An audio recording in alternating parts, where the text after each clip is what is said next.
Good morning, everyone. Happy Thursday, the 9th of April, here in Wellesley, Massachusetts. I'm doing this class this morning aiming at high school students, but of course anyone is welcome to join along. I'm wearing my Wellesley High School vintage swag, which I got when the old high school was torn down. They had a bunch of stuff that they were giving away, so I grabbed some track and field jacket from back in the day, way before my day. So none of you who go to Wellesley High School ever experienced the old high school, unless you had older siblings. But you should feel grateful that you have that beautiful new school. I imagine that there are very few to no high school students actually watching this live this morning. So I welcome you at whatever time it is that you're joining in, and hopefully taking advantage of this opportunity to do some yoga, shed some stress. And what I'm going to be focusing on a little bit this morning is opening your front, because we're all spending a lot of time in front of screens and communicating with each other on phones, and that tends to lead to this kind of posture.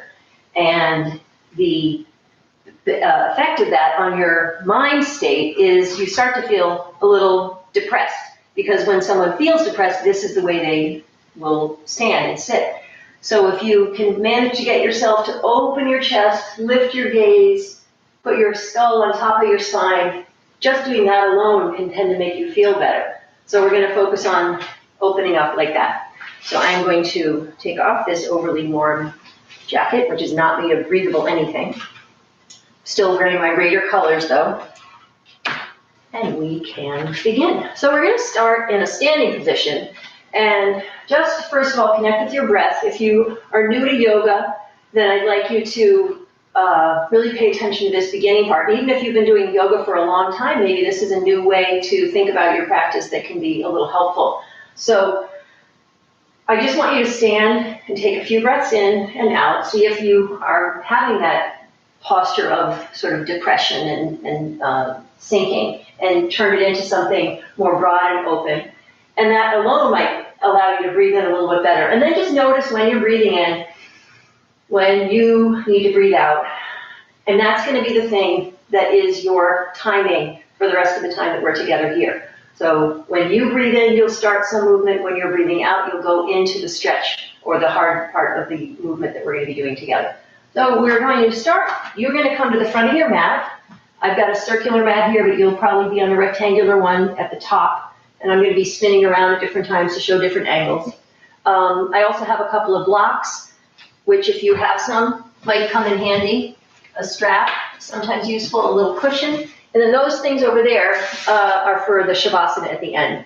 And one thing I'll say about the Shavasana is that I totally understand that not everyone has a whole hour, or maybe you don't feel like doing this whole class as we're going along, but I ask you that if you do stop somewhere along the way, or even right now, just jump to the end and do the last 5 or 7 minutes. You'll probably find the beginning of Shavasana right around at that time. And you will thank me later if you do that, rather than just doing whatever yoga and then just walking away and going about your day. The Shavasana is really a super important part. And today I'm going to be showing a way to do Shavasana that you can also get a little extra additional opening in your chest. And to do that, actually, I'm going to grab another prop, which you probably don't have something like this in your house. It's a round bolster, but you could roll up blankets or even use another yoga mat if you had a second one under your spine. So I'll show you later what we're going to do with that. But that's for the end, the Shavasana, and please join me at the end if you do stop somewhere along the way. So let's begin. You're going to just, again, stand. Notice you're breathing in, you're breathing out. Yours might be faster or slower than mine. Just do what you're going to do.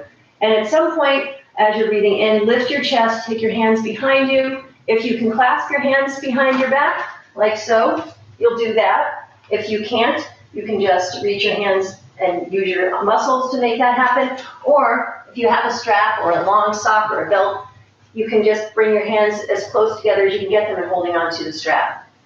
So you're going to have your hands however you're going to have them in the back. And just doing that gives you a great opening in your chest. You can add on to that if you like by stepping your feet a little further apart from each other to give you a little more stability and lift your chest even higher. You're going to keep your chin tucked in like this if this is feeling good. If you want to go a little deeper and your neck feels fine, you can let your chin lift up and let it go all the way back so your head is resting on the backs of your shoulders or the tops of your shoulders. If your head is kind of somewhere up here in between, then maybe you just keep your chin tucked in so you're not creating tension in your neck. But if you can get it all the way relaxed, you'll notice a huge opening. It's about as opposite as you can get from that hunched position I was showing before. We're going to do this later too in Cobra pose. But here is a way to do it. You can reach your arms away from you a little bit more. Maybe let your knuckles go a little closer to the floor if you're getting into a little bit more of a back bend. And then fill up with air. Notice your chest expanding even more. Now, if your head was back, bring it back up in line. Now, keeping your chest open like this, you're just going to hinge at your hips. And now we're in kind of like a ski jumper's position. So if there are those of you who are skiers and you're missing being able to go out on the mountain, here you can just pretend that you're sliding down the mountain on your skis, looking out in front of you, keeping your chest open, breathing in, breathing out. One time when you're breathing in, you can make it an extra big one and then drop your right shoulder down, lift your left shoulder up. Feel the opening in your left chest a little bit more. You can use your arms to make that a little bigger. Breathe into that. Great stretch for the front muscles there. Coming back to the center, we'll go to the other side. Filling up into the upper right chest now. Letting that go. And back to center. Now keep your hands clasped as they are and come over, laying across your bent legs. You might be a little bit higher, so just do whatever works for you. And you can stay like this, or you can straighten your legs if that works. If your arms are tired of being this way, you can let them go anytime, but if you keep them clasped, you'll notice a different kind of stretch across your front than before. So just getting into all those muscles that keep you hunched forward and that are getting shorter and shorter every minute you spend hunched that way. Finally, we're going to release your hands, let them come to the floor or wherever they're going to touch. If you're going to be up here, that's fine. You can even use some blocks in this position. But wherever you're going to be, feel the stretch in the backs of your legs, feel the opening you created across your chest. And now let's fill that up. As you exhale, fold forward to whatever shape you're going to be to stretch the backs of your legs. And the next time you're inhaling, when you're doing that, you come up, bring your arms up overhead, touch your palms overhead, and then come down, all the way down the center line. When you get to the bottom and your lungs are empty, you need to fill them up again, fingers go high. And then when you're emptying your lungs again, fingers to the floor. So let's take the left foot all the way to the back of the mat and sink into a lunge. You can be up on blocks if you're feeling a little congested in that position with your fingertips to the floor, or you can be down on the floor. Breathe in here. We're going to slide through a sun salutation, so taking your right foot to the back of the mat, downward dog, coming forward on your inhalation, breathing in. As you exhale, lowering to the floor or to a low push-up, and then you're going to choose cobra or upward dog, and then move back to downward dog as you empty your breath. When you're ready, bring the right foot up to the front, and then the left foot up to the front. Exhale to a forward fold, and rise up again, standing tall. Exhaling down the center. I forgot to mention that I am not playing any music here today because I thought that you would want to just be able to put on whatever music you want to listen to. So if you don't already have some music going and you feel like it would be helpful to either give you a little energy or make you feel a little calmer, then you can throw some music on.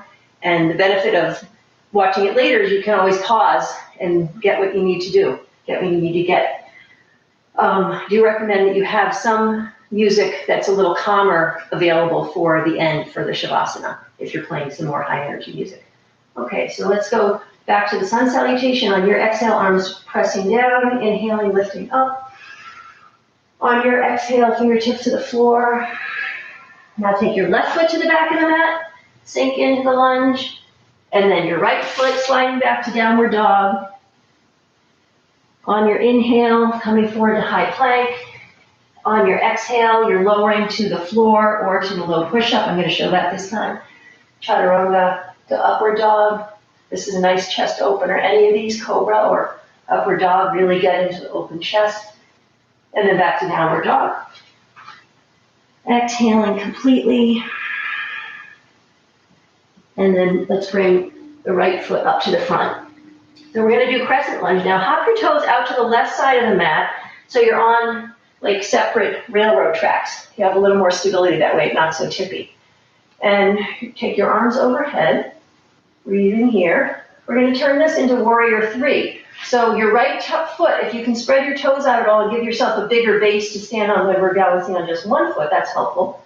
You're going to come forward, making one line from your heel to your fingers, and then take that line and tip it over. Now from here, we're going to go to eagle pose, another standing pose. So bend your standing leg, and then bend your upper leg and wrap it around on top. So the left leg is on top, left arm underneath for eagle. Pull your forearms to the front. Now you're feeling an opening in the back of your body. So all that hunching might be making some tight muscles back there too. Open that up. We're going to go back through warrior three, that balance pose, to the crescent lunge. So keep your arms the way they are. It's a little bit of a challenge because your arms are in the way of where you're gazing. But unwrap your leg, tipping over. Maybe you're peering a little bit to the side of your arms so you can look at the floor for some stability. Warrior three for a moment. And then when you bring your foot to the floor, reach out to the left a little bit so you have some stability on those railroad tracks again.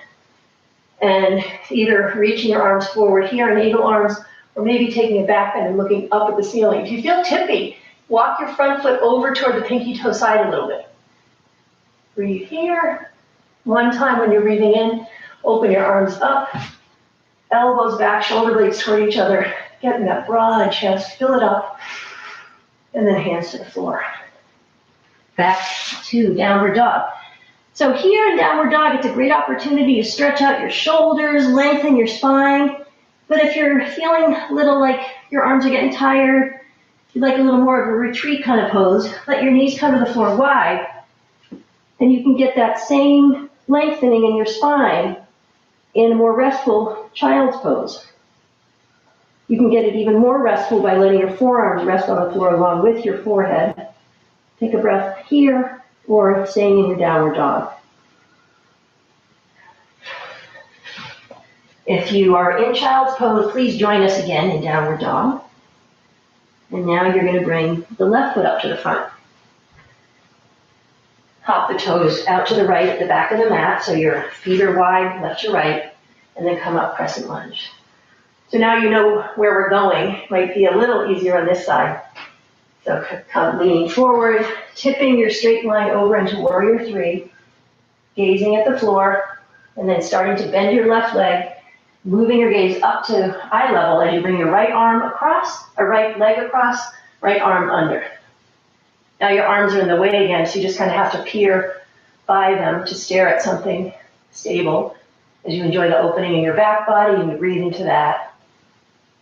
When you're ready to transition back, aiming for a pause in warrior three. If you fall out of it, that is not a problem. And then you'll reach over to the right, coming to crescent lunge.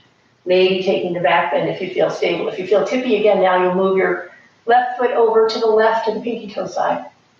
Unwrapping your arms, feeling the opening in the front now, filling it up, and then back to downward dog. This time we'll come up to the front.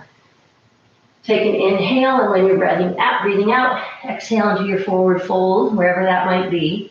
It might be the super straight legs, taking advantage of the work in your quads, releasing the tension in your hamstrings a little bit, or you keep your knees in a slight bend. After enjoying a few breaths here, when you're ready to breathe in, one of these times use it to stand up, touching your palms overhead, bringing something down into you, letting something go out of you as you reach your arms out to the side, bring you back overhead again, and then back to the floor. Reach your left foot to the back, and then ground your back heel down. Now we're on a skinny track, like a balance beam. And we're going to come up and do Warrior Two. So Warrior Two, your body is turned to the side, but not at the expense of your front knee. Many people try to turn all the way to the side, but very few people have the hip mobility to be able to turn to the side without your knee caving in over to the big toe side. So prioritize the safety of your knee joint, having it pointing straight ahead, and then whatever opening you can get to the side, that's where you should be, but not turning to the side at the expense of your knee. Arms reaching out, trying to avoid lifting your shoulders and hunching up, relaxing down.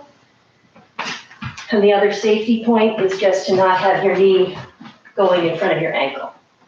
So check that out.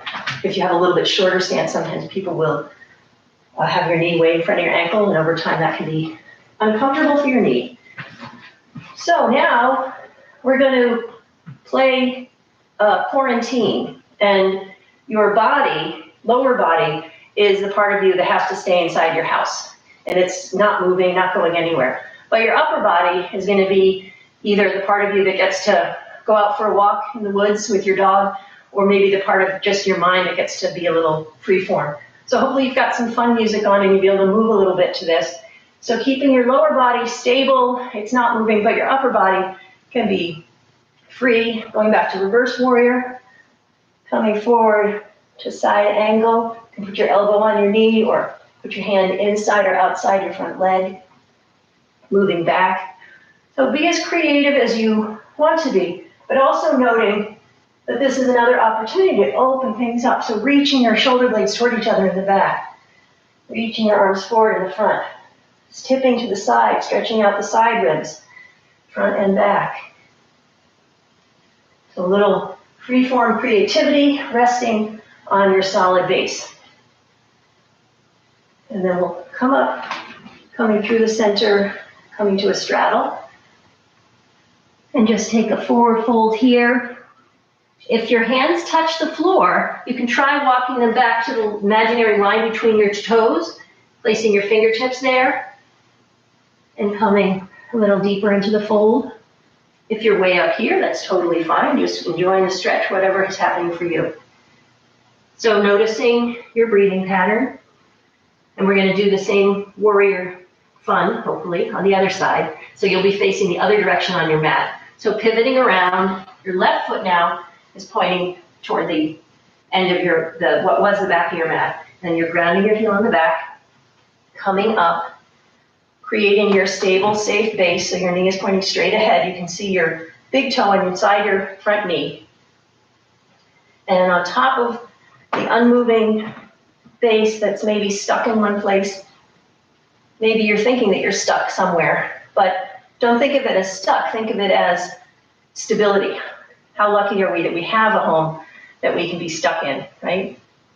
So from that stable base, your ability to be creative and to move from there, take advantage of it, opening up side ribs in reverse warrior, left side, and then the right side ribs and side angle, into the front by moving your arms back, getting to your back by moving your arms front, maybe a little twisting, dancing to whatever music is playing in your room or in your head. Maybe you're just dancing to your breath. And then we'll come back to the straddle, so straightening both legs. Straddle. This time let's take the clasped hands again, reaching your hands behind your back, opening your chest, maybe letting your head go back, feeling the opening through your whole throat and upper chest and across from shoulder to shoulder. And then exhale, folding forward. So keeping that lift like we did before in the forward fold. And then again, a little twist to the right, lifting your right side. You can bend your right knee, get a little stretch in the inner left thigh. And then come through the center. Switch the grip of your hand so the other thumb is in front, moving all your fingers over one. And then dropping your right shoulder, lifting your left, bending your left knee, breathing there. Feeling the stretch in your right inner thigh left upper chest, strength building. Coming back to center. Lift one more time, opening the front, and then keeping your hands clasped. Let yourself tip over. Let your arms spill over to wherever they go. Feeling that different stretch in your shoulders. Filling up with air. If your hands are clasped, you can try bringing your wrists closer and closer together, so maybe your base of your palms are actually touching, if your hands work that way, if your shoulders allow that. Next time you're exhaling, let your hands go back to wherever they were before, maybe that line between your toes. Maybe they're way up here off the floor, maybe they're on blocks. And finally, we're going to make our way back to the front of the mat, back to the short edge of your mat, and come up to the front of the mat. So exhale on your forward fold. Inhale as you're rising. And then hands coming down the center. Pausing there. Beautiful. So notice just from all of that, how much more freedom there is in your rib cage, in your breathing. Do you feel like something has been released? So remember this. This is a great thing. I do it all the time during the day. All right, we're going to go a little bit the other way, using the strength of our front body and playing around with an arm balance pose.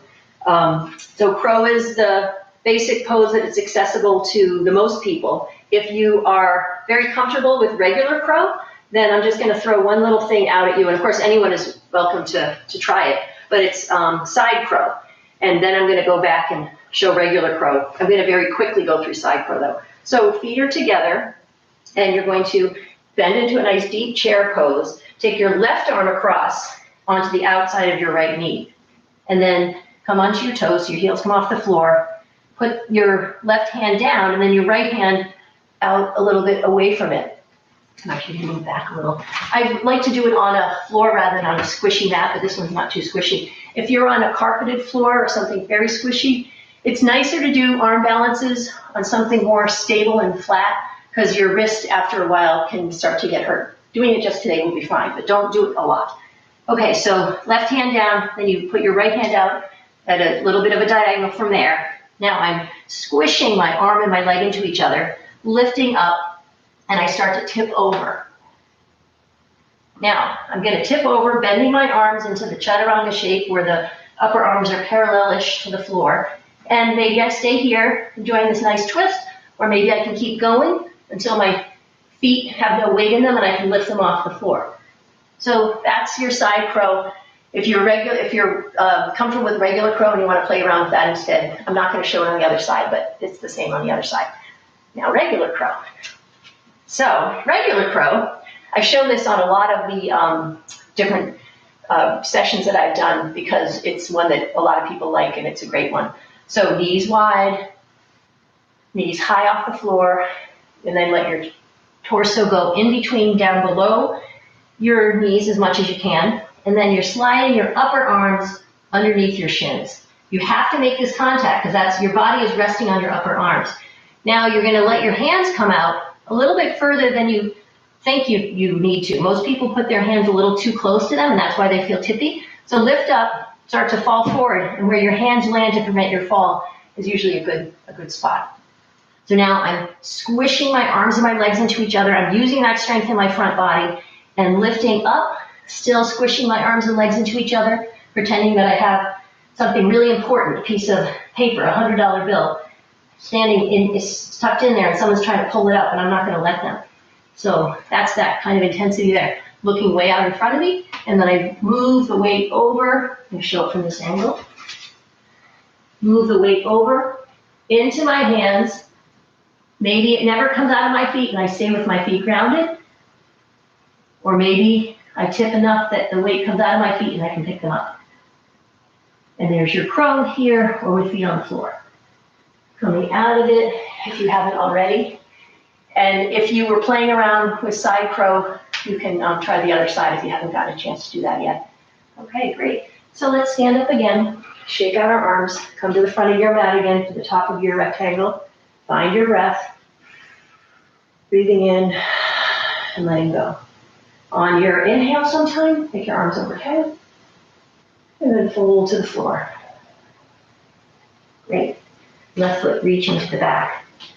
So now, actually, if you have a block, this might be a handy time. I'm going to do a little series of Warrior Two, Triangle Pose, and Half Moon. With Half Moon, a lot of people benefit from having a block under their hand out in front. If you're going to use a block, you'll take the block and put it on the pinky toe side of your foot, and then straighten your arm out right about there. And that should be about right for where your hand is going to land. So if you're using the block, there it is. If you don't have a block, maybe something else can substitute for it. Let your heel come down to the back. We'll come up again, Warrior Two. Maybe you're remembering that feeling of the stability in your lower body and the fluidity, lift and lightness of your upper body here. So we'll turn this into triangle pose by straightening your front leg, reach forward, and then let your right arm hinge down wherever it is that you stop, and let your left arm reach up. So the reason I say just let your left or your right arm hinge down is a lot of times people will reach forward and then try to reach even further, and their spine ends up being kind of in a curve. You want your spine to be a little bit straighter so you can twist safely around your spine. So wherever your hand lands, be happy with that. Gazing up, breathing. Now you're going to let your gaze go to the floor, and this beautiful shape you've made, turn to the side, is going to turn into Half Moon. So keep your shoulder and your side body lifted as you gaze at the block in front of you. Bend your front knee, bring your weight forward, and then put your hand on the block or on the floor and lifting your back leg. So the whole time, hopefully, your left side body was reaching up toward the ceiling. If not, if you were more like this, you can make that transition now, stacking everything up. And you're still gazing down. If you want to, you can try looking to the side, maybe looking up at your left hand, which is very challenging. I tip over a lot when I do this. Oh, here I go. And then let your gaze come back to the floor, bending your front leg back to Warrior Two. Great. Windmilling to the floor, and right leg back. Exhale, downward dog. Inhale to come to the front, high push-up, high plank, lowering the low push-up or to the floor, and then choose a front body opener. Again, using the muscles on your back, pulling your shoulder blades toward each other and down, create a nice opening in your front, and then exhaling to the floor. Next time you're inhaling, coming up, and then empty out back to downward dog. So now you're going to stay where you are. I'm going to travel around so you can see the other side. And we bring the left foot up to the front of the mat. So again, you'll take your block, if you're going to use it, onto the pinky toe side, slide it out, ground your heel, coming up, Warrior Two. So one thing, when I was talking about looking up and tipping over, that happens to me a lot. So straighten your leg to triangle pose, and then reach forward, finding the best spot for you, is that when we're doing things, especially out in public, so now you have the luxury of not being embarrassed if you tip over, so take advantage of it. But when you're out in public, a lot of times people will think, oh, I want to look like I'm really good at something. Now you're going to bend your front knee, and we're going to transition into the Half Moon. So coming forward onto your block or to the floor. So I could stay here gazing down at the floor for a long time and feel super stable and like, hey, I'm so good at this. But I'm not really challenging myself to my edge. So if I look to the side, I still feel pretty stable, but I want to maybe challenge myself to go to my edge.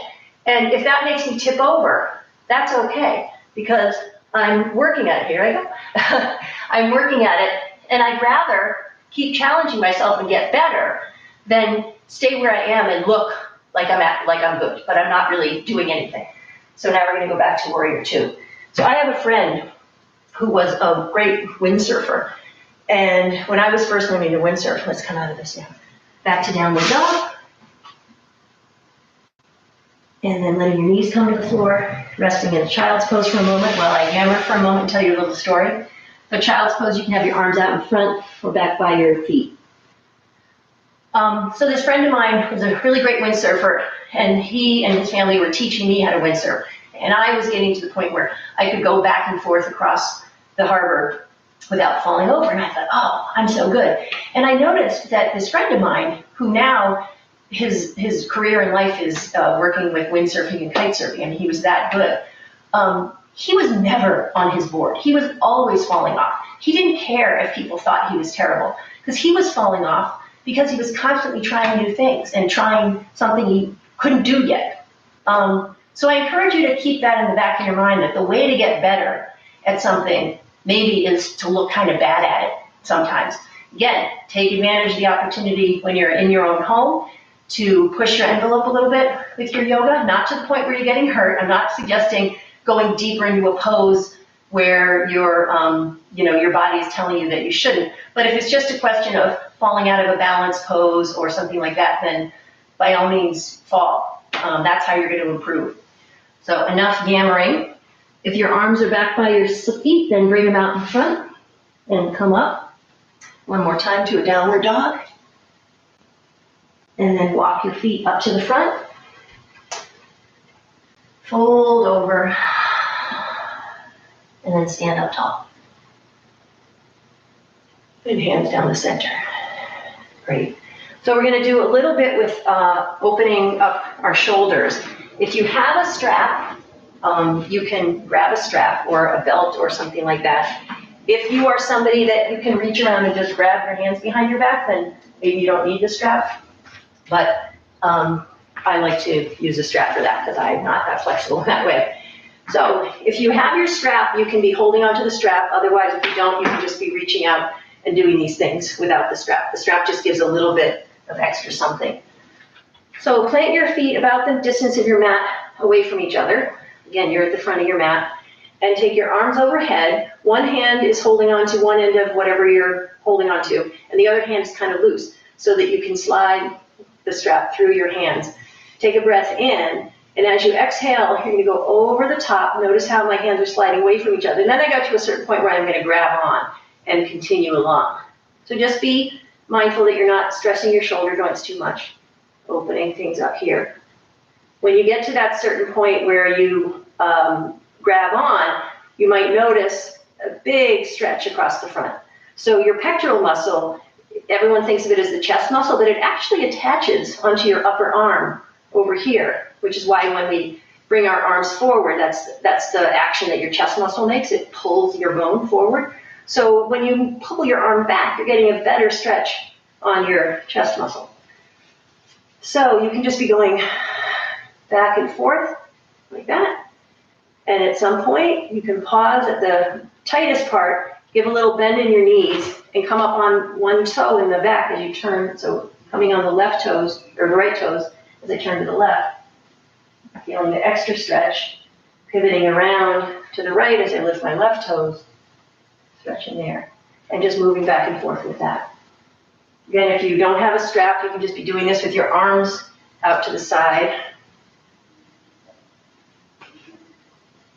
Great. And now come to the middle, lift your left arm high, take your right hand up, and press into your left foot. Lift your left fingers as far away from that as you can get them, and start to tip over to the right. You can let your left hand or your right hand drop down and give a little assistance, pulling gently on the strap. Keep reaching your fingers high as your opposite or the same side foot presses into the floor. Feeling the opening. Maybe you first lift it up around your shoulder, then your rib cage down to your waist. And if you tip even further, maybe take your right hand onto your hips and press to the left. You might get a little stretch outside your hip there. So this is great just to free up not only the front body, but your sides and your whole breathing apparatus. Coming back up. And just pause for a second and feel, maybe take both arms overhead. Feel the difference between these two sides. So we should all be so much more aware and appreciative of our ability to breathe every moment that we hear about the horrible things happening to some people's lungs. And hopefully you and your family are healthy. But there are a lot of people who aren't. We need to really appreciate our breath even more today than normal in yoga. So now the right foot presses into the floor, right fingers reaching up, tipping, giving a little assistance with the strap, feeling the stretch around your shoulders, moving down to your ribs. If you go a little further, it'll go down to your waist area. Keep pressing into your right foot, and then your left hand comes to your hip, press a little more. Take a big breath in there, and let it go. Wonderful. So now we're just going to do that last shoulder stretch. Again, if you can just reach around and clasp your fingers, you can do that. If not, you're going to put the strap, I'm going to not do right and left switching around. I'm just going to show you, but put the strap in one hand. If you have a hope of crabbing your hands at all, then you can leave a couple of them out and just put the strap over your smaller two fingers. Otherwise, if you think you're just going to be holding onto the strap, then you can just hold on like this with all four fingers. I'm going to be hopeful and do it this way for me. Take your arm out to the side, palm facing down, or thumb facing down, palm facing back. And then bring your arm across your back. Use the strap to help you tuck your elbow in to your side body. And then use the strap to bring your forearm up the middle of your back. You can just use this arm as a stretch, a way to help stretch your lower shoulder, the shoulder with the lower elbow, and just staying there. Or you can try working your hand down the strap toward your other hand. And as I said, maybe you're just holding on like this, or maybe your fingertips come within striking distance and you can grab on. And one other thing I'll say is I, like many people, have a tendency, in order to make that grasp happen, take a little arch in the back. See if you can undo that and have a more neutral spine. If that means that it's too much pressure on your lower shoulder, then release and undo that clasping. Just hold on to the strap, because you want to be able to do this pose with a neutral spine, not that big arch. So we've been holding this for a little while already.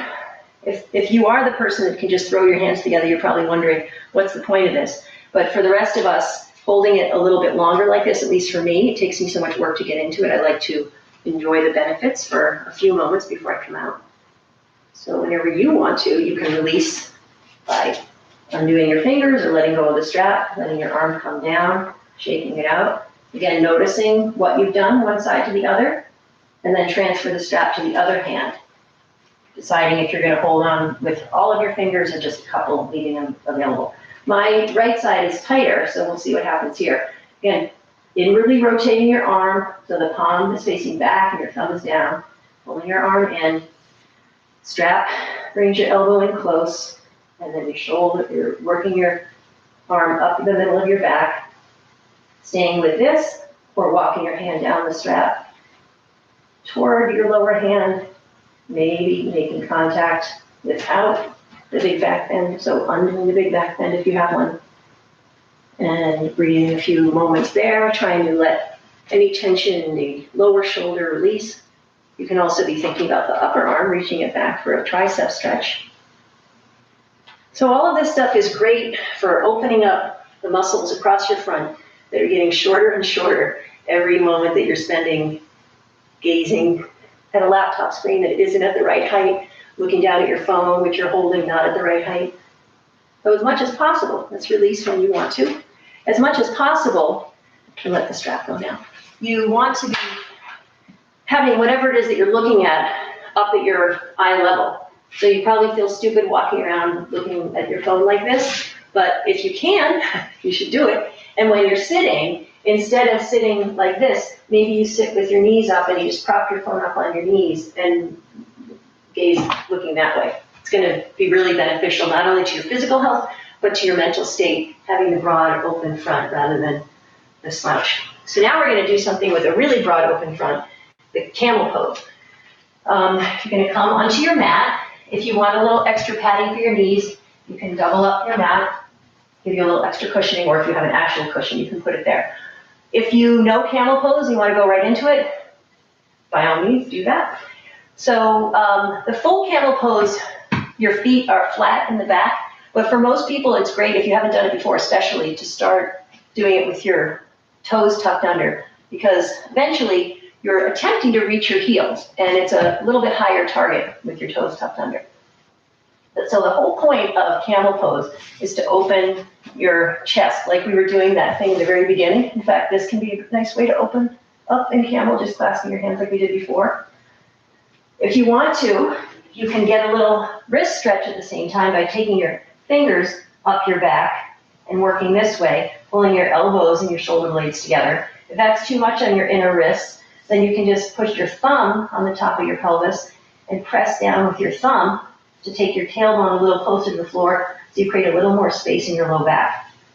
So with camel pose, you're not trying to just bend in the low back area. You're trying to lift up as though there was a wall behind you, right up until about just below your shoulder blade. And then you tip up and over that wall. That's what gives you this opening here, ideally. And then you're engaging your low belly, so you're not sticking your butt out, lifting your pubic bone up, keeping a line straight here. So these are all subtle refinements. And a wonderful camel pose is right here. If you're pulling your shoulder blades and elbows toward each other, engaging your low belly to open across the front of your hips as well, gazing forward. Now, if your neck is healthy and feels fine, like in the beginning, you can let your head go all the way back. If it's kind of stuck somewhere in between, then I suggest you keep your chin tucked in, gazing forward. So you can feel the big opening here. If you want to, and it feels okay, you can reach back for your heels. If they're there, you can hold on to them. This is another refinement. And without letting go, feel like you're trying to lift your fingers up off of your feet, but you don't let go. It's a great stretch across the front. Again, you can have your head back, breathing. If you can't reach your feet, no problem. You can try doing it one hand at a time, or just suspending here, or keeping your hands on your hips. When you're coming out, make sure you're doing it as you inhale, so you don't get lightheaded. Bring your head up on top of your spine. Feel the opening. So remember that this is a great pose, and you can be doing it on your knees, or you can be doing it a similar version standing, like we did before. It's a deep back bend though, so let's take one of those wide knee child's poses where you keep a slight arch in your low back as you settle your hips toward your heels. And then let your torso relax down, forehead resting on the floor or something else if it's not comfortable on the floor. Forearms resting on the floor. And you can either just stay in a relaxed passive position, or you can reach your arms a little further forward and kind of glue them onto the floor and pull back, creating a little traction. So all that work we did opening up our sides in our dancing warrior and in the standing side bending with the strap, you'll feel that here. A little extra space in your sides, creating freedom for a little extra space in your low back, hopefully. If you're doing the traction thing, let that go and spend a few moments with that longer spine, forearms resting on the floor. Enjoying all the space that you've created for your lungs to take air in, filling up, slowly releasing, taking with it as it goes, not only the waste products of your respiration, but also the waste products of your cogitation, the stuff that is zooming around in your head that you don't need. A couple more breaths breathing here.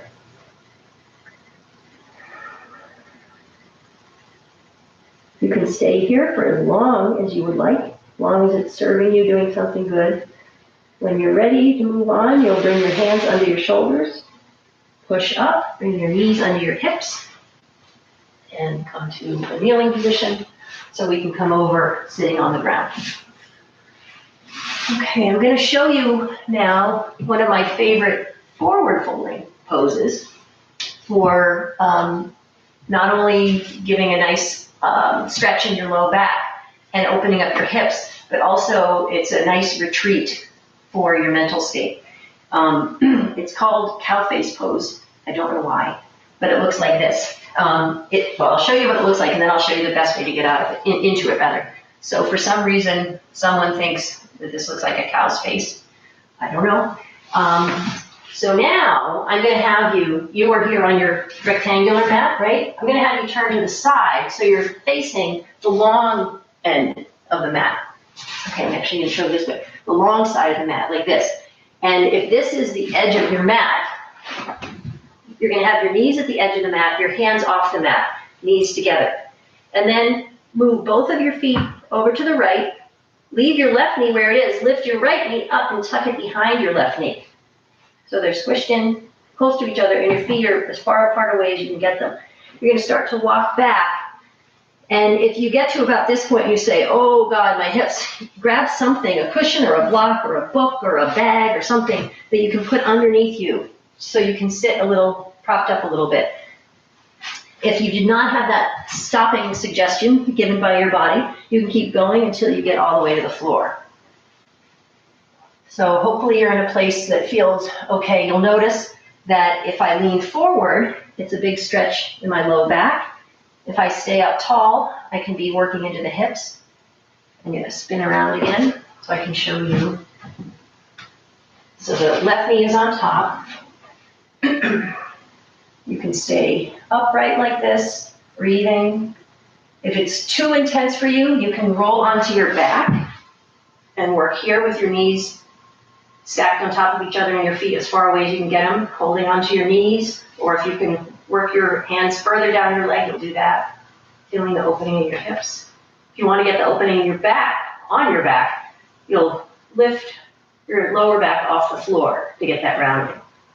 So whether you're on your back, on a block, or sitting here, hopefully you're enjoying this. When you're on your back, you don't get that forward folding kind of thing, but when you're hinged forward, come to the point where your body says, okay, that's the place to stop. And if it happens to be somewhere near the floor, at least a couple of blocks or a stool you have nearby, something that you can put underneath your forehead, then this becomes a wonderful inward retreat. Feeling now the opening in your back body when we've been spending so much time opening up your front. In those straddle poses, we were stretching the inner thighs. Now we're getting into the outer hip area. So we're just kind of balancing things out. Balancing the muscles, balancing the mental state. Remembering how this makes you feel. Coming here again if you need to feel this way sometime during your day.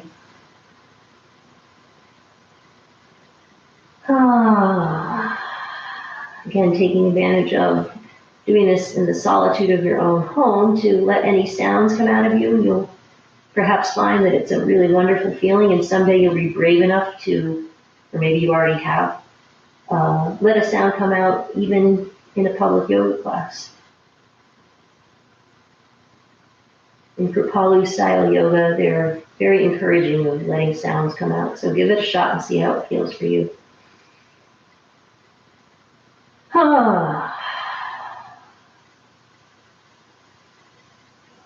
So again, staying here as long as you want. If you really want to stay a long time, you can just hit the pause button on the video and start it up again when you're ready to move to the other side. If you're ready now, put your hands under your shoulders. Notice your breathing pattern and use an inhale to lift you up. One of the best descriptions I ever heard of how to encourage a sound is the teacher said, make the sound that you would make when you sink down into a nice tub of warm water. Like, so now we're going to go to the other side. I'm going to show you a way to get into it a little fun, in a fun way. But if you need to, you can go back to the original one that I showed you, and I can show you that too. So the left leg is on top. You're going to move your arms around to the right, put them down on the floor. Pivot around, move through a straddle, keep walking around, bending on your toes until you can't go any further. Now your left shin goes to the floor, your right knee goes on top, and you're sitting on the block or on the floor. If you sat on the block on the other side, you might get to the floor on this side and vice versa, because Hips are very, very different side to side for most people. If you're on your back, you'll just unwind your legs and wind them up the other way so that your right knee is in front. And if you're totally confused and you'd like to go back to the original way, then with the right knee on top, then what you're going to do is you're going to be on your knees. So those of you who are already there, just stay. If you're not there, you're going to be on your knees and move everything over to the left, and your left arm or left leg comes around behind, and you sit back. And then there you are with the right knee up on top in our Gomukhasana cow face pose. So paying attention to what's going on inside your hips, inside your low back, inside your spine, inside your lungs, inside your head. Is there anything there that could use a little adjusting? So make any adjustments you need. The hardest one, of course, is to adjust what's inside your head, but that's where breathing comes in. One of the points of all this opening around the rib cage that we've been doing together today is to make the in-breath less restricted. So you stay as you are. And I'm just going to talk a moment about a revelation that I had. Had nothing to do with the yoga class, but I was at the Museum of Science, and I went over to the life area, and a gentleman was displaying a sheep's lung, and we were talking about how breathing happens. And I always imagined that you breathe, you're kind of like sucking air in, but it turns out that all you're doing is you make a container bigger and you make a container smaller. So you high school people are probably closer to this knowledge than most of the people I teach about air pressure and things equalizing. So when you make the container bigger, which is what we call an inhale, your muscles pull your rib cage out and away and make a bigger space for your lungs. Your lungs are a totally passive thing. And so the bigger container, now the air pressure inside is smaller because the same amount of air was in there. But the air pressure in the atmosphere outside is higher, so the air comes rushing in to try to equalize the pressure. Then when you exhale, without thinking about it, your muscles all contract and you make the container smaller. The higher pressure builds up in there because of the smaller space holding the same amount of air, wants to equalize with the lower pressure outside, and the air swishes out. So you can think about that when you're letting your breath come in and letting it go out as make the container bigger, make the container smaller. And by strengthening and stretching your rib cage, you make your breath more efficient. And when you make your breath more efficient, it's less stressful. And then every breath you take, whether you're awake or sleeping, whether you're thinking about it or not, is adding to the calming effect in your life. You can always add attention and intention to your breath. But even if you're not thinking about it, an open, strong rib cage is helpful. Again, staying as long as you want, rising on an inhale when you're ready. Notice the effect of that forward folding, that hip opening. Pay attention to your breath. I hope you feel good. Now, those of you who maybe have skipped all the good stuff and are just here for the best stuff of Shavasana, I'm going to show you a way, if you have a prop like this, that you can, while you're just passively lying here, also be counteracting the hunch and getting a nice opening in your chest. So if you have something like this, you'll use this. If you don't have anything like this and you just want to lay down on the ground and do regular Shavasana, and you're just going to go here, arms a little away from your side, legs a little away from each other, relax. Hopefully you have something that you can cover yourself, your eyes, and maybe your body, especially if your space is a little bit on the cool side.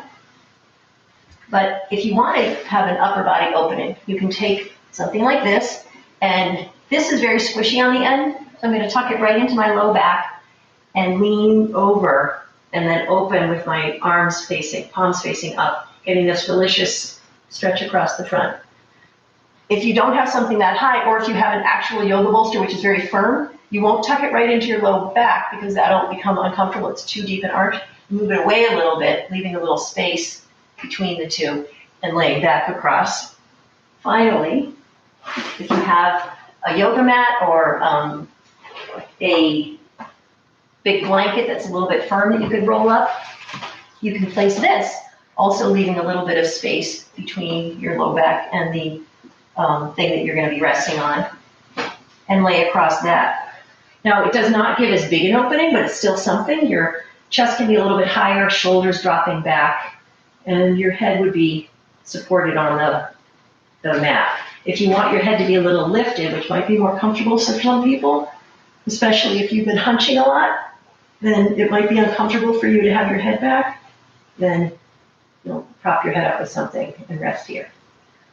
You can also, at the same time, have something under your legs, a cushion, a beanbag, couch cushions, or just a pillow. As I said, you can cover yourself with something. And if you are playing your own music, I should have said this before, but you can put on something a little more calming and lay back across whatever you've got propping you up, covering yourself with a sheet or a blanket or a beach towel, and then covering your eyes to block out the light and provide just a little pressure on your forehead and eyebrows. It creates a nice relaxation kind of feeling.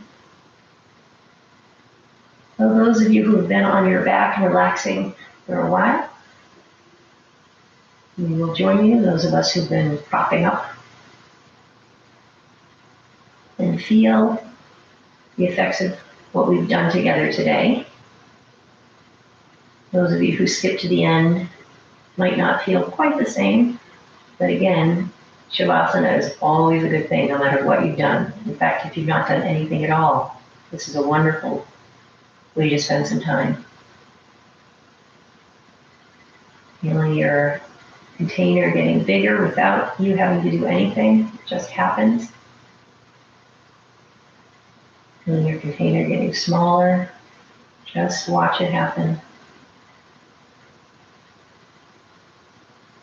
Maybe as it gets bigger and the breath is coming in, you feel an extra little stretch across your front. And as the air goes out, as the container gets smaller, your shoulders can get a little heavier and dropping toward the floor. Even if you're just flat on the floor, you can still get that sense of the shoulders dropping back. Feel that sense of release move down your arms, forearms and backs and hands heavy on the floor. Let you feel a certain lightness in your fingertips. Let your hands totally relax. They don't need to be holding a phone or typing on a keyboard. They are off duty.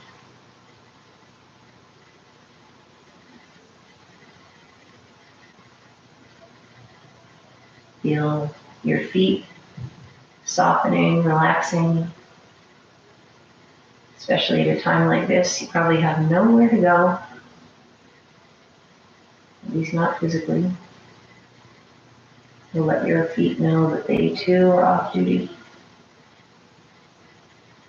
And let that sense of ease and relaxation move up your legs, calves and shins, knees, hamstrings and quadriceps. Finally coming up to your hips. Letting the connection between your legs and your pelvis soften. That's the connection that gets so tight and short when we sit all the time. Let that relax. Practice letting that go.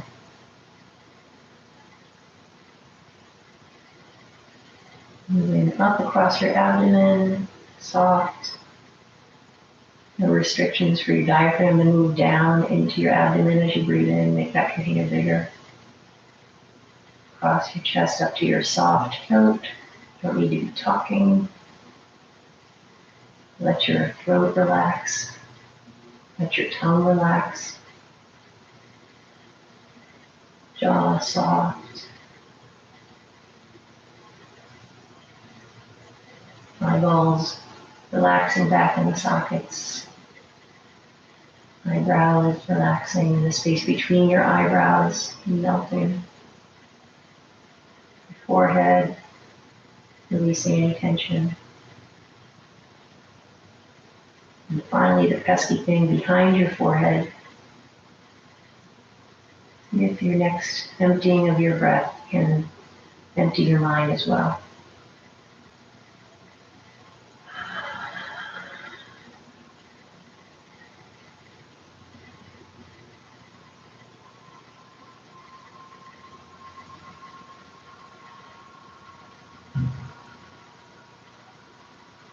Once again, I will recommend that you stay here as long as you possibly can. But if the hour means something to you in your schedule for today, begin transitioning away from the relaxation toward more awareness of your breath and more control over the size of the container, making it bigger more purposefully, making it smaller with more conviction. Noticing how your energy shifts just from doing that. And then you might let your fingers and your toes know that they're coming off duty, moving around. Add in your ankles and your wrists, and your elbows and your knees. And then reach your fingers far away from your toes far away from your fingers, and notice how this makes it possible to make an even bigger container as you breathe in the next time. Fill that all up. And then if you were up on something, be careful as you roll off to your right side. You're going to roll to the right side, cushion your head with your right bicep. Let your left hand rest on the floor in front of you, ready to press you up to sitting whenever you want to. Make sure you're inhaling when you're doing that. And then come up to sitting in a way that is comfortable for you. And we begin standing tall. Now you're going to try sitting tall. It might be helpful to put a little something under your hips, make it a little easier to sit tall. Stack your skull on top of your spine, remembering that this is the best way for your posture to be, and putting whatever you need to be looking at within your eyesight here, rather than moving your head to find the screen or the paper or the book that you're looking at.